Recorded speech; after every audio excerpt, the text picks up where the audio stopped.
Hello बच्चों। चलो इस प्रश्न को पढ़ते हैं। इस प्रश्न में पूछा हुआ है निम्नलिखित में से कौन सा श्रृंखला वृद्धि बहुलक है। और चार ऑप्शन यहाँ पर दिए गए हैं। पहला स्टार्च, दूसरा है न्यूक्लिक अम्ल, तीसरा है पॉलीस्टाइरीन, चौथा है प्रोटीन। तो चलो सबसे पहले हम देखते हैं इस प्रश्न की मुख्य अवधारणा को। मुख्य अवधारणा, तो मुख्य अवधारणा के अंदर हमारे पास में आता है कि भाई सबसे पहले श्रृंखला वृद्धि बहुलक होते क्या है वो देखते हैं।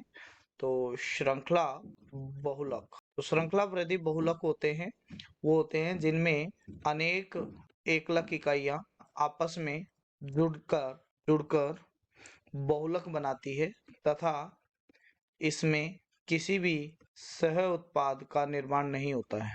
सह उत्पाद का विलोपन विलोपन नहीं होता है। उत्पाद का विलोपन नहीं होता है। तो अगर हम बात करते हैं इसके बारे में, तो जो आपके पास में है जैसे स्टार्च है, न्यूक्लिक अम्ल है और आपके पास में प्रोटीन है, ये तो आपके पास में प्राकृतिक बहुलक है। प्राकृतिक बहुलक है। तो ये तो आपके पास में श्रृंखला वृद्धि बहुलक नहीं होते हैं। तो आपके पास में श्रृंखला वृद्धि बहुलक होता है वो होता है पॉलीस्टाइरीन।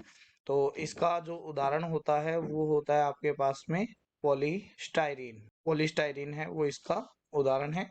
और पॉलीस्टाइरीन बनता कैसे है वो देख लेते हैं अपने। जब स्टाइरीन की एकलक इकाइयां, ये है स्टाइरीन और इसकी एन एकलक इकाइयां आपस में जुड़कर इस तरीके का एक यौगिक बनाती है जिसके अंदर एन अणु आपस में जुड़े होते हैं। तो ये आपके पास में क्या बनाता है, पॉलीस्टाइरीन।